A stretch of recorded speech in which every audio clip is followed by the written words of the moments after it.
Gunpowder, that was, the first big one. It took warfare from swords and shields to something chemical. Industrial, really. Then, of course, the second revolution, nuclear weapons. The power to just end civilization in an afternoon. But today, today we are doing a deep dive into the third revolution. And the scary part is, unlike the mushroom cloud, this one is happening almost invisibly. It really is. And it's not something from the distant future, right? We're not talking sci-fi predictions. No, not at all. We are talking about delegating lethal force to algorithms. Yeah. We are talking about January 2026, right now. So today we're pulling from a really heavy stack of sources. We've got the latest from the Institute for Peace Research and Security Policy, data from CyPRI, field reports on IDF operations in Gaza. And that brand new AI acceleration strategy the U.S. Department of War just dropped this month. It's a lot, but the mission for this deep dive is, I think, pretty straightforward. It is. We just need to understand what happens when software decides who lives and who dies. What does autonomy actually look like in 2026? And I want to start by, clearing the board, because when people hear AI warfare or killer robots, the brain just immediately jumps to Hollywood. Oh, absolutely. The Terminator. Exactly. A metal skeleton with a plasma rifle walking over a pile of skulls. Which is such a huge problem for actually understanding this. Because while everyone is looking for glowing red eyes, the real revolution is happening inside server farms and, tiny microchips. Inside little plastic drones. Exactly. Yeah. It's subtler, it's quieter, and honestly, it's probably more terrifying because it's actually real. It is deployed. And to prove that, we have to rewind just a little bit. We have to look at the Kargu 2 incident. I feel like that might be the moment history points to. I agree. That was back in March 2021 in Libya. A UN panel of experts released a report that really, it shook the defense community, even if it didn't make huge headlines. And what did it say? It detailed an incident where a Kargu 2, which is a loitering munition, basically a suicide drone, it hunted down and engaged a human target. And the key detail there, the thing that just makes the hair on my neck stand up, is that word, hunted. Exactly. Based on the reports, there was no specific command from a human saying, strike that person. The drone was in a designated area, operating autonomously.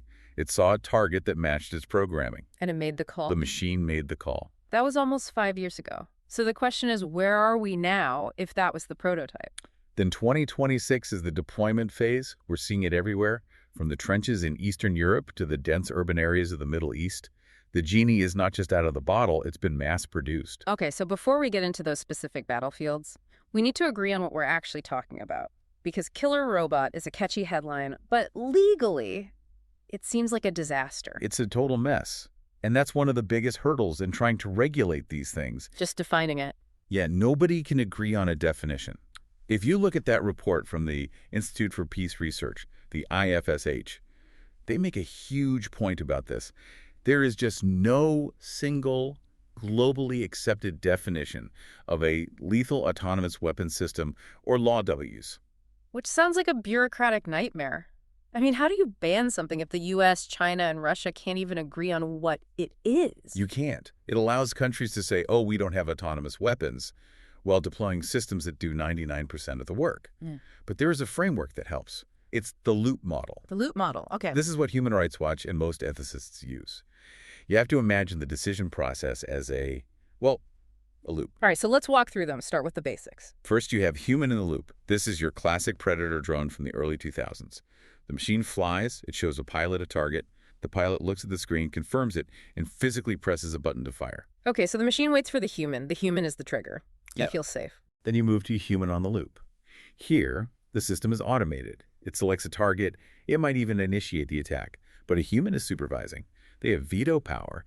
They can hit an abort switch. Like the Iron Dome in Israel. Exactly like the Iron Dome. Or the Phalanx CIWS guns on Navy ships, those little R2-D2 looking things. Mm-hmm. A missile's coming in supersonic. A human is just too slow. So the machine does the work, but a human is, technically watching over his shoulder. And then we get to the third one, the one that keeps people up at night. Human out of the loop. That's the red line. This is it. The system is activated, sent into a zone, and it selects and engages targets entirely on its own.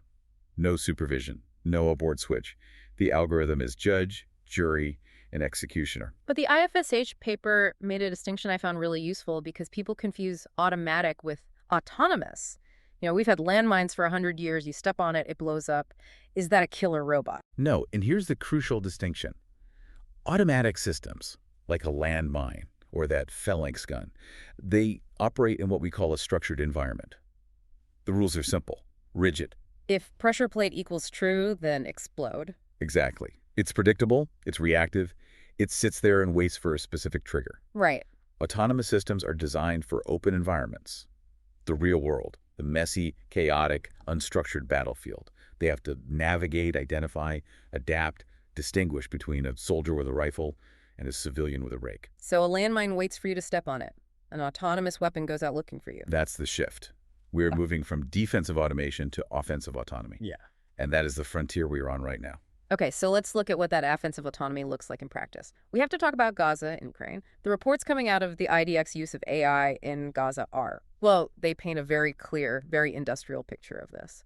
Industrial is exactly the right word. It's about throughput. We've seen reports on systems named the Gospel, Lavender, and the disturbingly named Where's Daddy? Let's break those down. The Gospel isn't for targeting people, right? Primarily, no. The Gospel is an AI that generates targets for buildings and infrastructure. But the key metric here is speed. Human intelligence officers might identify, 50, maybe 100 targets a year? Right. The Gospel allows for thousands of targets a month. It's mass production. An assembly line for airstrikes. It just processes drone footage, comms, intercepts, surveillance data faster than any human team ever could. It feeds the bombing campaign at a pace that creates a target-rich environment out of thin air. But then you have Lavender, and this is where it gets personal. This isn't buildings. No. Lavender is an AI decision support system. It's designed to nominate human targets. It assigns a score, a probability from 1 to 100, on how likely an individual is to be affiliated with Hamas. Now, in theory, a human is supposed to review that. We're supposed to be in the loop.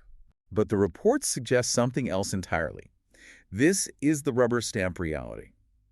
During high-intensity phases of the conflict, sources suggest human review of these AI-nominated targets dropped to as little as 20 seconds. 20 seconds. I take longer to decide what to order for lunch. Exactly. In 20 seconds, you are not cross-referencing intelligence, you aren't checking for civilians, you are just a stamp of approval to meet a legal requirement. The machine has already made the decision. Effectively, yes. The human is just a biological fail-safe that isn't really checking anything. It's automation bias, which we'll get to. But first, that other system you mentioned. Where's Daddy? That system tracks individuals and alerts forces specifically when they enter a family home. The strategic logic being that it's easier to locate a target at a fixed address, but obviously hitting a target when they're surrounded by family. It raises massive questions about collateral damage. Matt. It's a chilling kind of efficiency. Okay, let's pivot to Ukraine. We see a different driver for this tech there. In Gaza, it seems to be about data processing speed. In Ukraine, it sounds like it's about survival. It is. It's about survival against electronic warfare. We call Ukraine the battle of algorithms. Mm-hmm. The Russians have incredibly powerful EW capabilities. They're constantly jamming the radio frequencies used to fly drones. So if you're a pilot flying a normal drone and you hit a jamming wall, Your screen goes black, the drone loses contact, it either crashes or just hovers until the battery dies. Game over. so the solution is to take the pilot out of the equation. Precisely. Ukraine and Russia both moved to AI, targeting out of necessity. You give the drone a terminal guidance system, the pilot flies it closed, locks on, and then the AI takes over. Even if the connection is cut, the algorithm guides the drone that last mile. It's fire and forget for cheap consumer drones. And the stats show why they do it. Sources say this AI targeting boosted drone strike accuracy from maybe 30 to 50%, all the way up to roughly 80%. That's a huge jump in lethality. It doubles your effectiveness. It does. And it leads to these military planning concepts like unmanned kill zones. The idea that you can secure a 15 to 40 kilometer deep strip of land, not with soldiers, but with swarms of autonomous drones that just destroy anything that moves in that sector. Which sounds effective until you start asking, does the drone know what moved? And that brings us to the hidden danger, bias.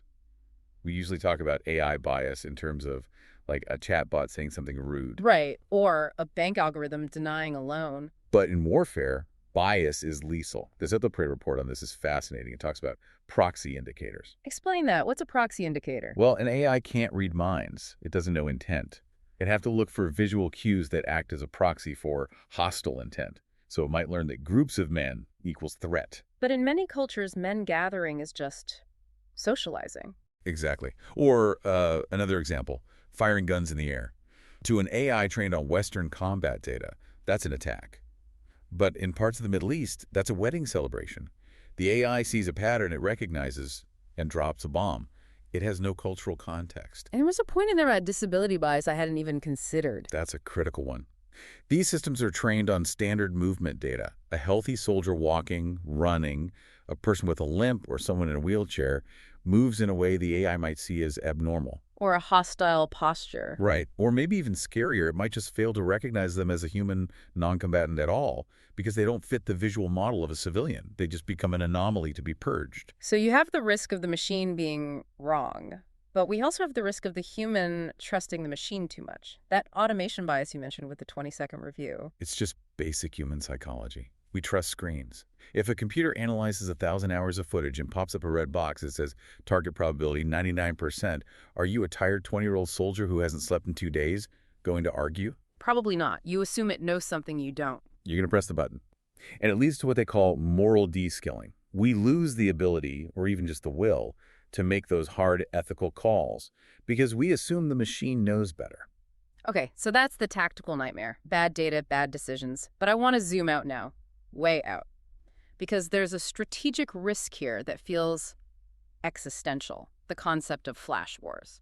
This is where we get into strategic stability. The CPRE report on nuclear escalation really highlights this. We are worried about what happens when you have autonomous systems reacting to other autonomous systems at machine speed. I've heard it compared to a stock market flash crash. That's a perfect analogy. We've seen it on Wall Street. Algorithms reacting to other algorithms, selling and buying in milliseconds, tanking the market before a human trader can even blink. Now just apply that logic to a border standoff between two nuclear powers. A drone swarm detects a radar signature, reacts, the other side's AI air defense reacts back. And suddenly you have a hyperwar, a battlefield singularity, a conflict that spirals out of control before a diplomat can even pick up the phone. The speed of the conflict just exceeds the speed of human decision-making. And if you mix nuclear weapons into that salad, that's where the entanglement risk comes from. Right. Entanglement is the fact that many assets, radars, subs, satellites are dual use. They support both conventional war and nuclear deterrence. So play that out for me. If I send a swarm of conventional autonomous drones to attack a radar station. The adversary doesn't know your intent. They just see their radar going dark. They don't know if you're just blinding them for a minor skirmish or if you're blinding their nuclear early warning system to prep for a massive first strike. And because it's all happening at machine speed? They might feel they have to use it or lose it. They might launch a nuclear response based on a completely conventional AI attack. That is terrifying. And it's not hypothetical. The sources mention that Russia's 2024 doctrine update explicitly lists UAV attacks as a potential trigger for nuclear use. The threshold is lowering. We are connecting very fast, very dumb algorithms to very slow, very catastrophic doomsday machines. So you'd think the global response would be, stop, let's sign a treaty, let's hit the brakes. You would think. But looking at the landscape in 2026, the complete opposite is happening. We are in a full-blown AI arms race. We have to talk about the U.S. stance. This AI acceleration strategy from the Department of War, dated just this month, it doesn't read like they're pumping the brakes. No, it's all gas. The strategy outlines 7 pace-setting projects. They have these names like Swarm Forge, which is all about fighting with and against massive drone swarms. And Ender's Foundry. Right, for high-speed simulations to train these AI models. There was a line in that document I think we really need to highlight. It talked about the warrior ethos. Yes, that's a very specific signal. The document explicitly prioritizes mission-first lethality and mandates the removal of what it calls ideological tuning or woke DEI constraints from the models. What does that mean in practice? Without getting political, what's the strategic reason? The reasoning is speed and ruthlessness.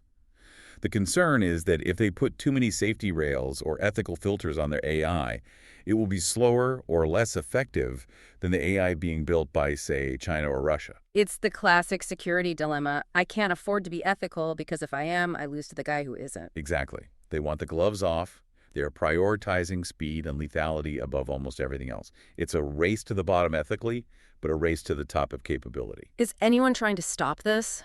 There is a robust global movement. Yeah. You have the Campaign to Stop Killer Robots, the Future of Life Institute. Thousands of AI scientists have signed open letters calling for a ban. They released that video a few years ago, Slaughterbots. The one with the little microdrones in the classroom? Horrified. Fictional, but it's technologically plausible. Yeah. And it scared a lot of people. The UN is trying. The Convention on Certain Conventional Weapons is holding a review conference this year, trying to get a binding instrument. But there's a massive divide. Generally, the Global South, Latin America, Africa, lots of NGOs, they want a full legal ban on human out-of-the-loop systems. You have the big powers. The U.S., Russia, Israel, India, the countries actually building this tech are blocking consensus. They don't want a ban. They prefer voluntary guidelines. They want to keep their options open because they don't trust each other. So we are stuck at a stalemate while the technology just keeps getting faster and cheaper? That is the reality. The tech is outpacing the law by miles. The code is being written faster than the treaties can be drafted. So what does this leave us with? For the listener, driving to work right now, why does this matter to them personally? I think it comes down to the accountability gap.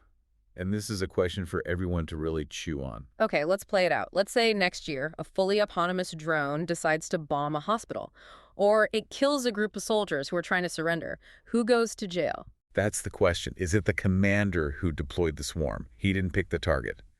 Is it the programmer who wrote the code 3 years ago? They never even saw the battlefield. Is it the manufacturer? Or is it no one? Right now, the legal framework suggests it could be no one. We are entering an era of impunity by algorithm. If a human commits a war crime, we have a court for that. If a machine does it, we call it a glitch. That's a profound shift in what war even means. It removes the moral agent from the act of killing. It absolutely is. We are in the transition period right now. The decisions being made in 2026 in the Pentagon, in the Kremlin, at the UN, they're going to determine whether humans remain the masters of lethal force, or if we just become bystanders to it. And once we cross that line, once we normalize the idea that a mathematical formula has the right to take a human life, it's very, very hard to go back. I don't think you can go back. On that heavy note, that's all for today's deep dive. We'll leave you to think about who or what is really making the decisions in our world. Thanks for listening.